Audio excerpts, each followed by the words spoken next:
Hi everyone, my name is Peter Ivanov. I'll be talking about our work at Affine extractors and AC0 Parity. This joint work with Xianghui Wang and Emanuele Viola. We're all from Northeastern University in Boston, Massachusetts.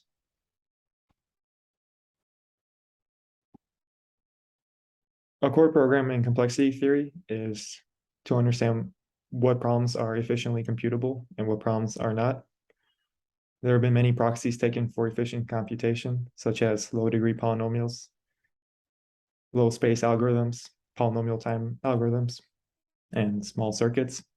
In this talk, we'll be focusing on constant depth circuits like AC0 with XOR gates, and a class in between. So for the class of AC0 with XOR gates, there are many results unknown for it, which we would like to know, such as constructing pseudorandom generators, showing strong average case lower bounds, and proving hierarchy results. There have been some weaker average case lower bounds proven by Razborov and Smolensky almost 40 years ago now. Considering that there's been no progress since then, people have started to ask about intermediate classes. One such intermediate class that's been popular in the last 10 years is a class which I'll verbally call AC0 XOR in this talk. And this is the class of circuits consisting of an AC0 circuit and a layer of XOR gates in between the layer of inputs and the AC0 part. So in this example, you can think of the first n XOR gates as just corresponding to the first n input bits. And the last XOR gate is just the parity over all n input bits.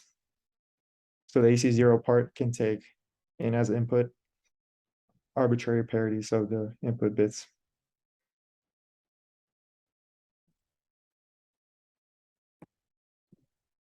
In a work by Servidio and Viola about 10 years ago, they conjectured that AC0 XOR cannot compute the inner product function. So polynomial size, when you allow the number of XOR gates to be polynomial and the circuit to be polynomial size.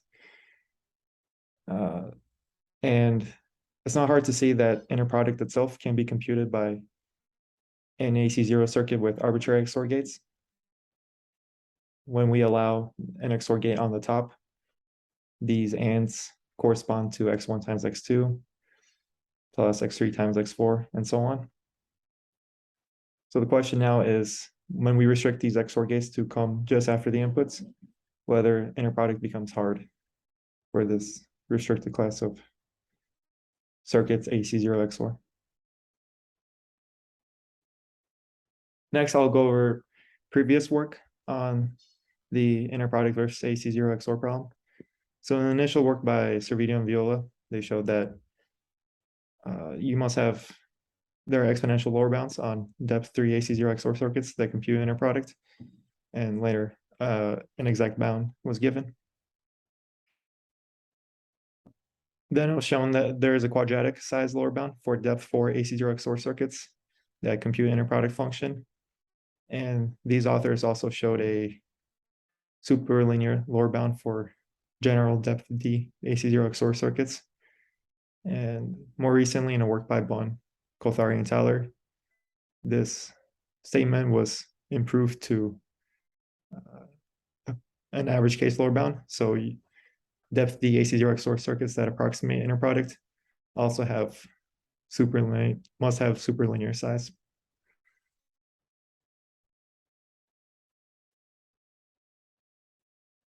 So now I'll segue into the notion of affine extractors and how that relates to the inner product function. An affine extractor is a function that is nearly balanced on any large enough affine subspace. So when you restrict the inputs of a function to just a affine subspace, then the function will output 0 and 1 with probability about a half. It's not hard to show that inner product is an affine extractor with exponentially small error after a linear number of restrictions. You can think of this as a very strong affine extractor, especially this exponentially small error part. Considering that inner product is an affine extractor, the natural approach to solving IP versus AC0 XOR is showing that affine extractors are hard for the class AC0 XOR.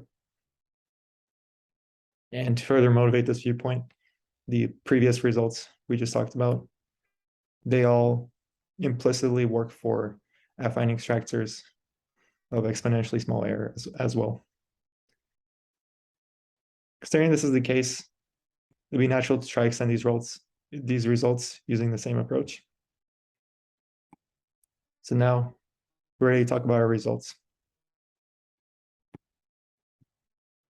The results in pink are new to this paper, and this result is in a subsequent work that follows from this paper. So we show a quadratic size upper bound for a depth 4 AC0 XOR circuit that computes an affine extractor with these parameters. This is the entropy required, and this is the error. So note these parameters are much stronger than these parameters. So there's less entropy here and a better error bound. We show a quadratic size upper bound, and we show a close n to the 1.5 lower bound for affine extractors with much weaker parameters. And an additional benefit is this proof is very basic. It'd be nice to extend this to n squared, but we weren't able to do so. So to relate this result with previous works, there's the quadratic size lower bound that we discussed already for depth 4 AC0 XOR circuit that computes inner product. So this is a nearly matching upper bound for an affine extractor with not exponentially small error, but still pretty good error. So this suggests that, well, this partially explains the reason why we've been stuck on this bound for depth 4 at least. And in a follow-up work, we give a nearly optimal upper bound for affine extractors in general. So there will be some constant depth D. But the point is, this n to the 1 plus epsilon upper bound is nearly optimal because of this lower bound that we have. And I'll go into more detail on this bound later. Some additional results from our paper. One, we saw the bounds for depth 3 AC0 XOR circuits on the previous page for affine extractors. They're pretty bad. However, depth 3 AC0 XOR of linear size can compute what we call one-side affine extractors. And these functions, you should just think of them as functions being very close to affine extractors. And this is enough to give very strong separations with the class of parity decision trees, which one might think DNF XORs and CNF XORs could simplify to parity decision trees after applying an affine restriction to many of the input bits, as this is what happens with the class AC0 XOR. They simplify to low depth decision trees when you hit them with a regular restriction. However, when we add this XOR layer, these circuits do not follow this behavior. So we'll need to come up with new techniques to lower bound the class of DNF XOR and AC0 XOR in general. An additional result is if depth 3 AC0 XOR approximates inner product, then a larger depth AC0 XOR can compute inner product. And this further motivates the study of average case lower bounds for AC0 XOR versus IP. So now let's sketch the first result, that depth 4 AC0 XOR of quadratic size can compute a decent affine extractor. It consists of 3 ingredients.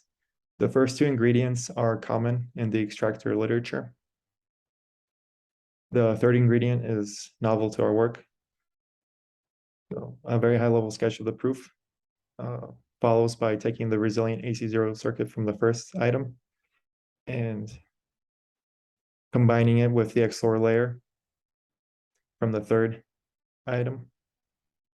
So we start with a uniform distribution over an affine subspace.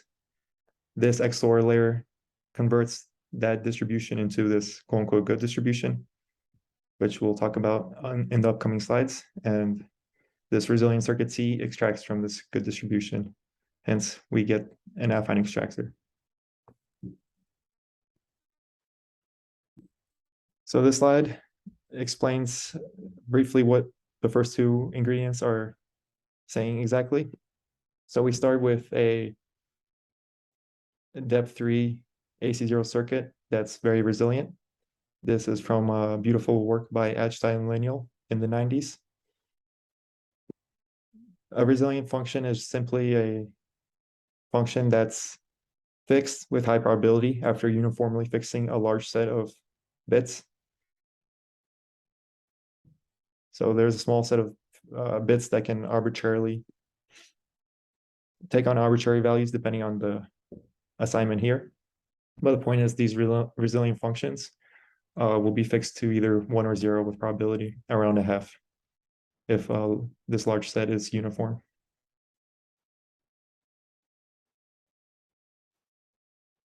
So the third ingredient says that there's an XOR layer, which is equivalent to a linear map since any XOR layer can be represented as a matrix where every row corresponds to an XOR gate.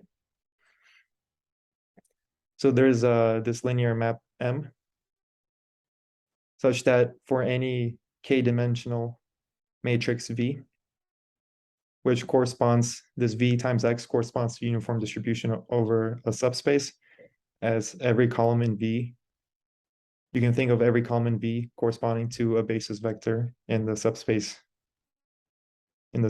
So there's some abuse of notation, but I hope it's clear what's happening. So there exists an M such that for any V, the resulting product T will have a large set of good rows with the property that any polylog number of good rows will be linearly independent. So there's some small, there could be a small set of bad rows, which can be short linear combinations of small linear combinations of the other rows. And this bad set, the location of this bad set can depend on V. But for any V, there will be a large set of good rows. Okay, and so recall that X is uniform. So when we take Tx, we get a distribution that is polylog uniform over the good bits. And there's just a small set of bad bits. We're not quite done because in the original definition of the resilient functions, we want this distribution to be completely uniform over the good bits. However, it turns out that for the Ashtai lineal construction, polylog uniformity over the good bits is enough. So the Ashtai lineal circuit extracts from these kind of distributions. And this was first shown by Shatpodia and Zuckerman, and then a simpler argument was given by Mecca. And one thing to note is that this resilient Ashtai lineal circuit was an important piece in the two-source extractor result by Shatpodia and Zuckerman.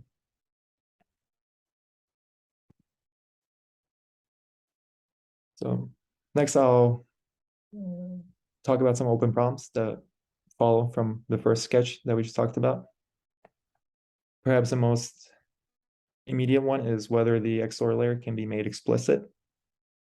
If yes, then the entire construction can be made explicit, as there have been explicit constructions given for the Ashtai lineal circuit. Another question is regarding the size of the resilient circuit we use. This is the bottleneck to the size of our affine extractor. So we use a quadratic size resilient circuit and we get a quadratic size affine extractor. So we have a superlinear lower bound. We know we have a superlinear lower bound. So that was an open question after this paper, whether a nearly matching upper bound can be shown for affine extractors or resilient circuits. And The answer is yes. We are able to give size depth trade-offs for resilient circuits in a subsequent work with Mecha, and this implies nearly optimal size affine extractors.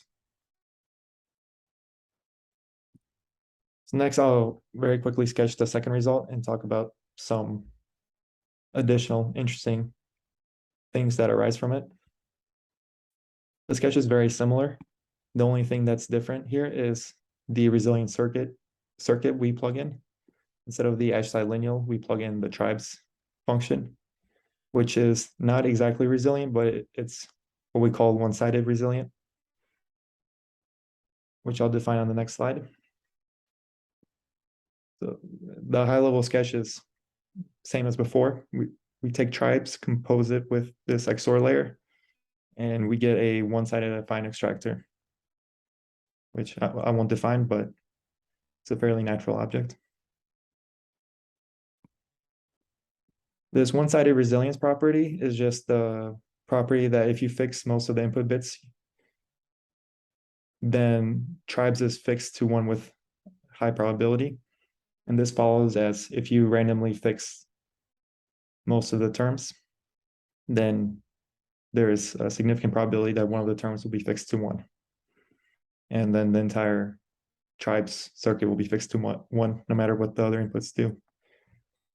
Even though this is a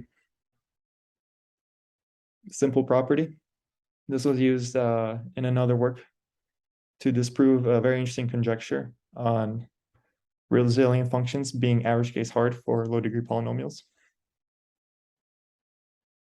In this work, the authors proposed using resilient functions as a proxy for hardness against the class of low degree polynomials, and they show some partial results. However, with this, you can show that what they achieve is essentially best possible, and there are low degree polynomials that correlate well with resilient functions, or one-sided resilient functions at least, which is enough to disprove their conjecture.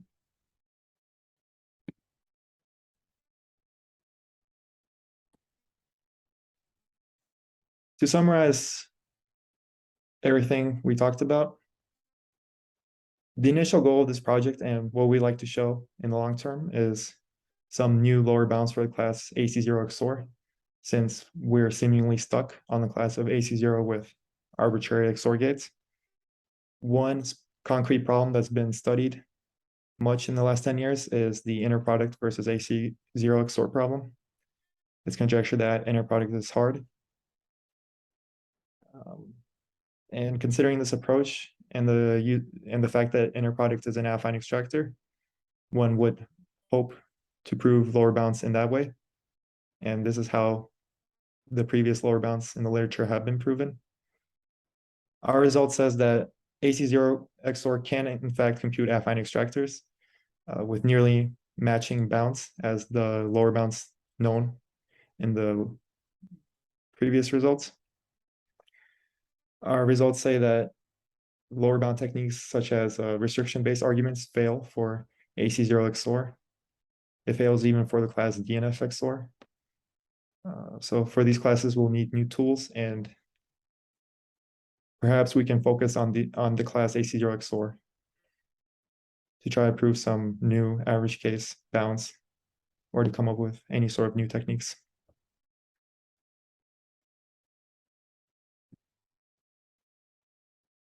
The first two open problems we discussed previously. There are more questions one can ask about resilient circuits and resilient constructions in general. One is whether you can improve the edge lineal resilience parameter. They achieve n over log squared n, which is nearly optimal. N over log n is the best you can hope for theoretically. And improving this, removing this log factor to the optimal, or showing that this is impossible, has been a long-standing open problem. Any progress here would be extremely interesting. Another question is whether one can achieve better depth 4 constructions. So the edge lineal is a depth 3 circuit of quadratic size. Is it possible to come up with a depth 4 circuit of let's say n to 1.5 size. We give size depth trade-offs in this subsequent work with Mecha. However, we don't say anything about depth 4 as we compose, as our compositions will be bigger than depth 4 even after one iteration. Another extremely interesting problem that hasn't seen much progress is average case lower bounds for the class DNF XORs. With current techniques, one can prove average case lower bounds for DNF XORs up to size n squared. This can be proven by giving a non-trivial approximate degree upper bound for DNF XORs. And from here, one can infer average case lower bounds with IP. However, past n squared, it's not clear how to show anything. Thank you very much for listening to this talk. I hope you had fun.